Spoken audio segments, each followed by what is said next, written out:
Hi friends, आज हम class 6 का chapter first the earth in the solar system यानी कि सौरमंडल में पृथ्वी, इस चैप्टर को हम पढ़ने वाले हैं। जो बच्चा क्लास 6 में पढ़ता है उसके लिए भी लाभदायक है, और जो यूपीएससी बिगिनर्स हैं या यूपीएससी की तैयारी करते हैं उनके लिए भी यह बहुत लाभदायक है, या जो अदर कॉम्पिटिटिव एग्ज़ाम देते हैं उनके लिए भी है। इस वीडियो में आपको फुल नोट्स मिलेगा हर चैप्टर का, और आपको बेहतर तरीके से समझाया जाएगा। मैं आपको बता दूं, अगर आप मुझे सपोर्ट करते हैं तो मैं आपको बेहतर कंटेंट देने की कोशिश करूंगा। तो हम स्टार्ट करते हैं। The earth in the solar system यानी कि सौरमंडल में पृथ्वी। इसमें हमारा जो पहला स्टेप है यूनिवर्स। यूनिवर्स मीन्स होता है ब्रह्मांड। Universe is the vast expanse of space that include galaxy, stars, planets, asteroids, meteorites. यानी कहने का मतलब है जो ब्रह्मांड है वह विस्तृत है, जिसमें गैलेक्सी, आकाशगंगाएं, स्टार्स, तारे, प्लैनेट्स, ग्रह हैं, एस्ट्रॉयड्स, क्षुद्र ग्रह हैं, मेटेराइट्स, उल्कापिंड सम्मिलित हैं। It has no known boundary. इसकी कोई ज्ञात सीमा नहीं है। यह नहीं कि हम जो यूनिवर्स है इसको हम पता लगा लें कि कितने किलोमीटर में या कितने लाइट ईयर में फैला हुआ है, तो इसका कोई ज्ञात सीमा नहीं है। दूसरा है Galaxy. Galaxy is a huge system of billions of stars, gas and dust. जो आकाशगंगा है यह एक अरबों खरबों तारे, गैस और डस्ट और धूल से बना हुआ है। Our galaxy is called the Milky. हमारा जो गैलेक्सी है उसे हम आकाशगंगा कहते हैं हिंदी में। India often refer to it as आकाशगंगा। यानी कि जो इंडिया है यानी कि जो भारतीय हैं वो अक्सर मिल्की वे गैलेक्सी को आकाशगंगा के नाम से जानते हैं। The milky way is spiral shape. यानी कहने का मतलब जो हमारा मिल्की वे गैलेक्सी है, जो आकाशगंगा है, वह सर्पिलाकार है। यानी कहने का मतलब ये स्पाइरल शेप का मतलब होता है सर्पिलाकार। ये सर्पिलाकार है। तीसरा पॉइंट हमारा है stars. Stars are huge celestial bodies that emit their own heat and light. यानी जो तारे हैं ये विशाल खगोलीय पिंडे हैं। सेलेस्टियल बॉडीज मीन्स होता है खगोलीय पिंड। That emit their own heat and light, जो अपने खुद के हीट यानी कि गर्मी से एंड लाइट प्रकाश से इमिट यानी कि जलते हैं, यानी कि चमकते हैं। अगर हम उदाहरण के रूप में देखें एग्जाम्पल तौर पे, तो सन, सूर्य। Stars appear to twinkle due to atmospheric refraction. यानी जो तारे होते हैं वायुमंडल अपवर्तन के कारण वे ट्विंकल करते हैं यानी कि चमकते हैं। नेक्स्ट अब जानेंगे हम solar system. Solar system means होता है सौरमंडल। The solar system consist of sun, 8 planet, satellite, asteroids, comet, meteorites. Solar system में सूर्य, 8 planets, satellite, asteroids, comet, meteorite ये सारे पाए जाते हैं या होते हैं।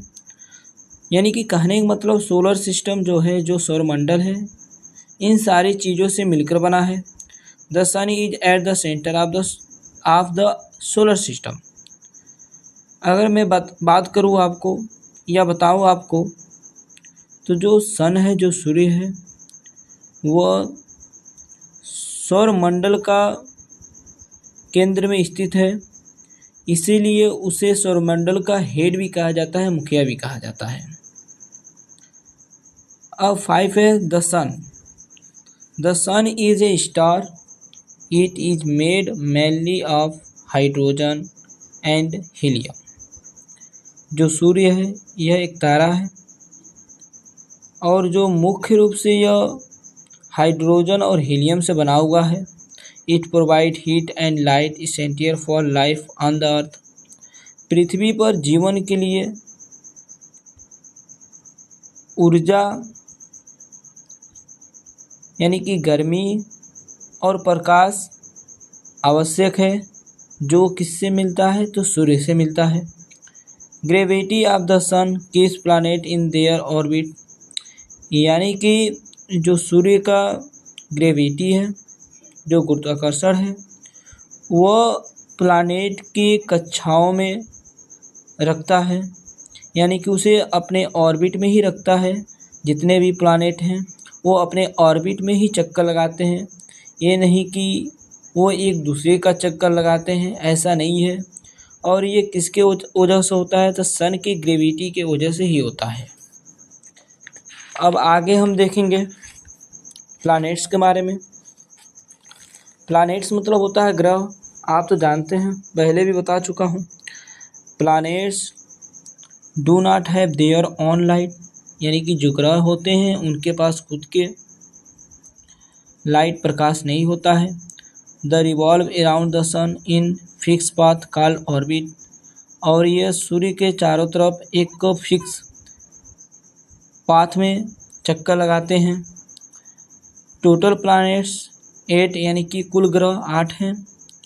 मरकरी, बुध, वीनस, शुक्र, अर्थ, पृथ्वी, मार्स, मंगल, जुपिटर, बृहस्पति, सैटर्न, शनि, यूरेनस एंड नेपच्यून। ये टोटल 8 प्लैनेट हैं, जिसमें से हम जानेंगे आगे इनर एंड आउटर प्लैनेट्स। यानी कि ये टोटल 8 हैं और ये 4-4 के ग्रुप में डिवाइड है, 4-4 के ग्रुप में डिवाइड है। इनर और टेरेस्ट्रियल प्लैनेट यानी कि आंतरिक और स्थलीय ग्रह। मरकरी, वीनस, अर्थ, मार्स, इसे इनर और स्थलीय ग्रह बोला जाता है। मेड ऑफ रॉक्स, क्योंकि यह चट्टानों से बना है। और इसमें ये भी कह रहा है क्लोजर टू द सन, और यह सूर्य के नज़दीक ग्रह हैं, इसलिए इन्हें इनर एंड आउटर प्लैनेट के नाम से भी जाना जाता है। अब देखेंगे आउटर या जोवियन प्लैनेट्स।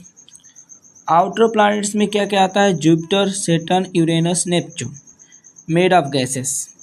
यानी कि आउटर प्लैनेट्स में बाहरी ग्रह में जुपिटर होते हैं, सैटर्न होते हैं, यूरेनस होते हैं और नेपच्यून होते हैं।